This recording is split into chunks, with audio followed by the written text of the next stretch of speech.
अगर आप इस चैनल को सब्सक्राइब नहीं किए हैं तो प्लीज सब्सक्राइब जरूर करें और बेल बटन घंटी को दबाना ना भूलें।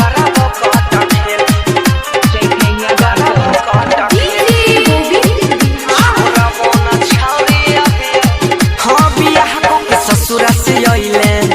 गे छोरिया को बेरी नाला जाइले यहाँ तो करे कुआर में रही केतना में है छोरा बोना छौरी अभी करबो काटा खेल बियाह के ससुरा से आइले गे छोरिया को बेरी नाला जाइले बियाह के ससुरा से आइले गे छोरी तानियो ना सारा माइले हे गे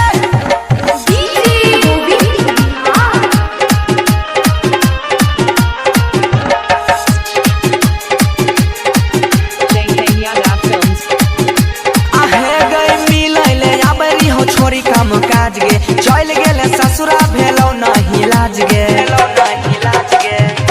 छौरी मिलैले आबेरी हो छोरी काम काज गे चल गेले ससुरा भेलो नहीं लाज गे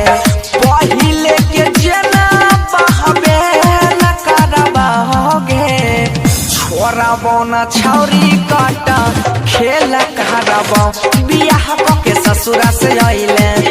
गे छोरी को बेरी नाला जाहिले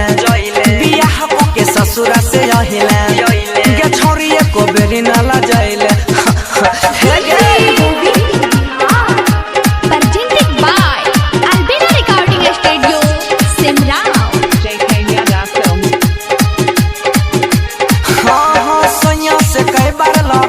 तू लोल गे करबो टराई झटपट खोल गे करबो टराई झटपट छौरी सैया से कई बार लड़ैले तू लोल गे करबो टराई झटपट खोल गे अब भुआरा भोजपुरिया सोनुआ में छै झमे लगे छोरा बना छौरी अभी